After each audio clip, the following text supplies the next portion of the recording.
Still here at Machakos Stadium, where the NYOTA Fund program was being given to the beneficiaries today, more than 5,000 beneficiaries. And today we have our PS here who is going to tell us about the NYOTA Fund and how the program has been so far here in Machakos. How are you, madam? I'm fine.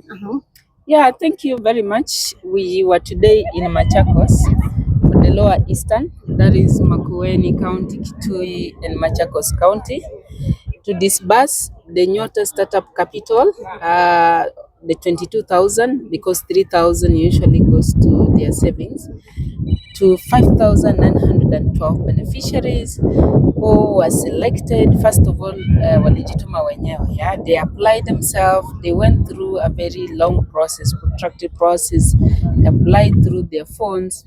They were selected, they were verified, validated.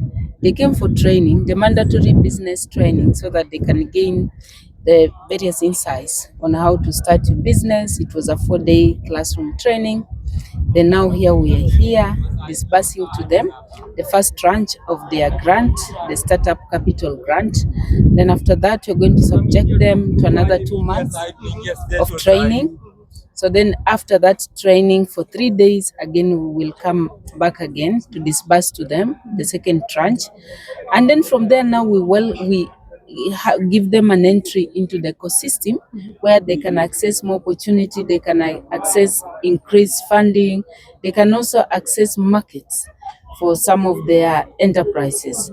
So we were here and we are very much happy and excited about these young people because they have decided and they have made a resolve to become job creators as opposed to the job seekers. And our government is very much proud, our economy is very much expectant of them to do so much with that. And as a ministry, especially the State Department of MSME, we are there, we are going to handhold them, we will be working with them side by side to make sure that their business dreams comes to be realized. And what is the criteria that you are using in order to give out the money? Yeah, first of all, this is a ward-based program. So we are targeting each and every ward in the Republic of Kenya. So far, as the president said, we have so far trained. We've trained all the 100,000 beneficiaries that we selected. So when we rolled out the application, more than 2 million young Kenyans came forward and said they wanted to try their luck on the business support. You've heard President has spoken about other components which involve skilling, recognition of prior learning, and then also on job experience, where we attach a number of those young people to industries, to businesses, so that they can gain the exposure and experience of that particular workspace, and they enhance their competitiveness in the job market.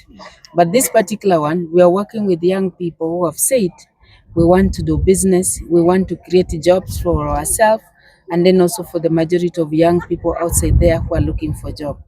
Today we are looking at these young people, but tomorrow and in the next 10 or 20 years, these are going to be the billionaires. These are going to be the industrialists that will help revive our economy in each and every corner of this country. As the name goes by NYOTA, we are building a community of young people who are going to revive economies in each and every village where they come from. So first of all, the qualification was each and every ward must be represented.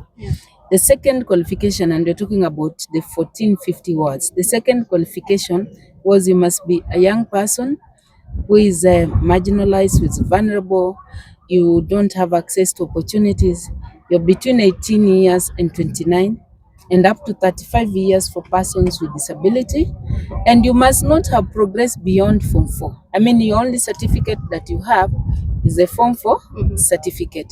And we realized that there were very many because the application period returned more than 2 million. So meaning we have such a sizable mass outside there who needs to be supported. And then, of course, we're also looking at vulnerable youth in the refugee camps in Dadaab and Kakuma. These are the gazetted refugee camps, and also making sure that then they can be able to mainstream and with the host community properly. Because if we empower host communities and them they're not empowered, then it still becomes a burden to the host communities.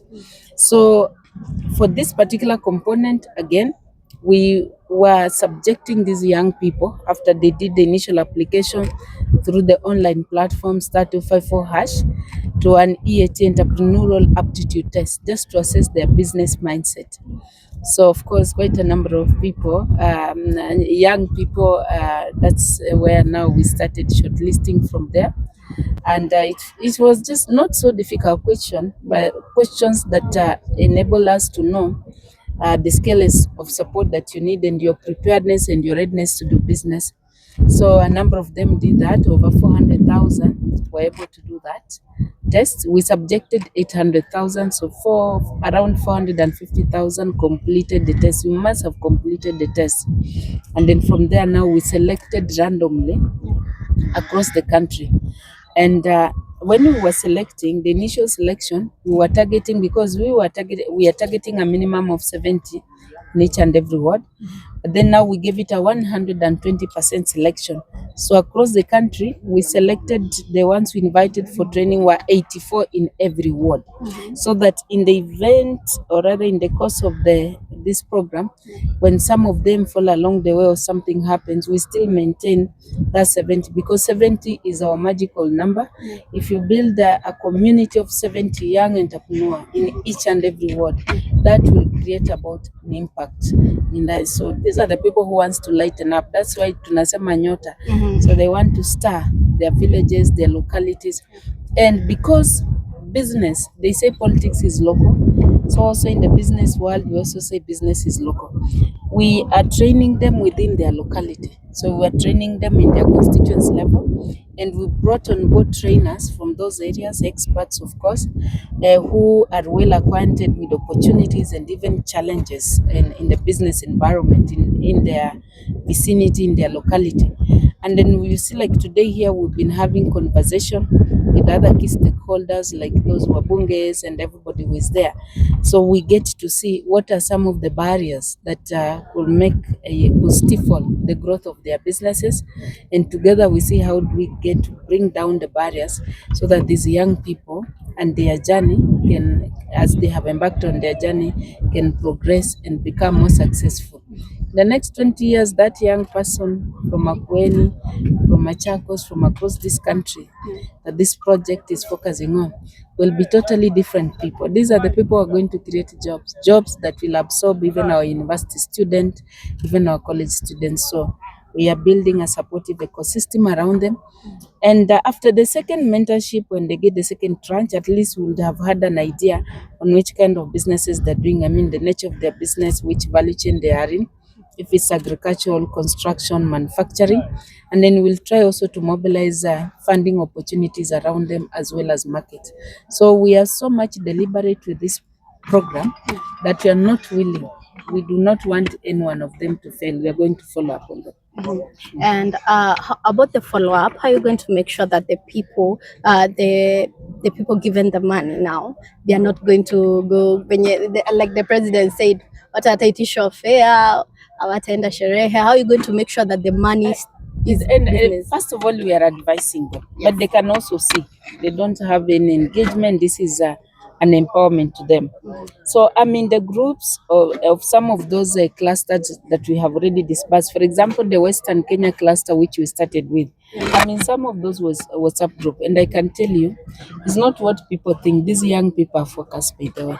Like today, while I was seated there, I was going through some of the chats, and one of them who is in poultry now, he's decrying and say, oh, kuna hii ugonjwa ya kuku imeingia, mkue rada. So you see, even the conversation in those WhatsApp group have moved. People now talking business, and you know that one already shows that these people are in it for business. You've heard here today testimonies from them. Most of them are also saying they're already doing something. So it will just be about an expansion and even enhancing. As you can see, some are saying they already have a shop. Some are saying they're doing, they want to do like kuokota takataka. They have a business mind. And you know, once you have a business mind, it becomes very easy for us now to support you going forward. Because you're saying they are likely to have a few cases. The Louding, the GAU team of the support, we know where they are, we know every home that they come from. We'll want to work with them step by step. to ensure that they launch their business journey successfully, and they, so that they can help us rebuild our economy. They can help expose to the world the villages where they're coming from, and this is how the journey of Singapore begins. Yeah. Thank you so much. Thank you so much for your time. Asante sana. Na nyinyi pia lakini nyinyi mmesoma sana. Tumesoma sana. You are overqualified. You couldn't have done this NYOTA. Yeah. But that was really good. And keep on encouraging. And I want to ask you people, give them opportunity to come to these media spaces. Muongee nao, muwapatie mawaida. Let's have conversation even in the local radio, zile zinawa encourage. Because today, here in this cluster of Lower Ukambani, already to unleash 5,912 young people, mashinani, wale wanataka biashara. The best thing that you can do to them is now to build positive vibes around them. Mkuwe na vipindi za wafanyi biashara, mwende kwa mahali maduka yao, marketplaces, mkae nao, muinteract, uonyeshe experience. If it's something to do with policy or environment, will be there. You'll help us to know on how to unlock and ensure that they're doing businesses here. Like the president said, this is not about politics. Politics can come and go. Leaders get elected and go. But when it comes to your livelihood, is your lifetime. So we just want to encourage our young people to avoid hiyo siasa hapa. Biashara inaogopa kelele, biashara inaogopa mambo ya siasa mingi. Sasa wao wamepata pesa, wafanye mambo yao, na vile nimewaambia, hii pesa by the way is ring fence. And I think the president said in pochi la biashara. Will they still have this send money directly to their phone numbers, waone receive. Tuliweka kwa hiyo pochi la biashara because we have built various suits, like business suits. You can do reconciliation, you can do profit and loss. You can balance your transaction daily. You can take your stock taking and see what is happening, so that in future mtu unataka kuangalia vile biashara yako inaenda. Lakini pia wale ambao wanafikiria wanaweza bet, pia tumefinya hizo pay bill. Ukijaribu kulipa kutoka kwa hiyo pesa iendi, so that ukue purposed. Imagine out of 2 million only 100,000 Kenyans, inaonekana kwamba una baraka kutoka kwa Mungu. Don't let go down, and also don't let those people wenye wangependa sana kupata na wakupata. So that's why we said we are going to work with them step by step to ensure that they gain entry now into the larger ecosystem. Na huku kwangu kwa MSME kuna miradi mingi, kuna youth fund, kuna women enterprise fund, tuna hiyo hustler fund, tuna Kenya Industrial Estate for those who will be in value addition spaces. Wakitaka kusongesha mbele, tutaona vile safari yao inaenda. By second tranche tukapatia, tutakuwa tumeanza kufuatilia wale ambao wako serious na wako na bidii, wakisonga huko mbele, alafu tuone vile by the way, hii kitu tuko serious. We are creating 100,000 entrepreneurs in this country, and we want to show the world that entrepreneurs are not just born, they can also be made. And there is no corner of this country, there's no village of this, no Kenyan, akue kijana, akue nani, yule ambao hana economic value.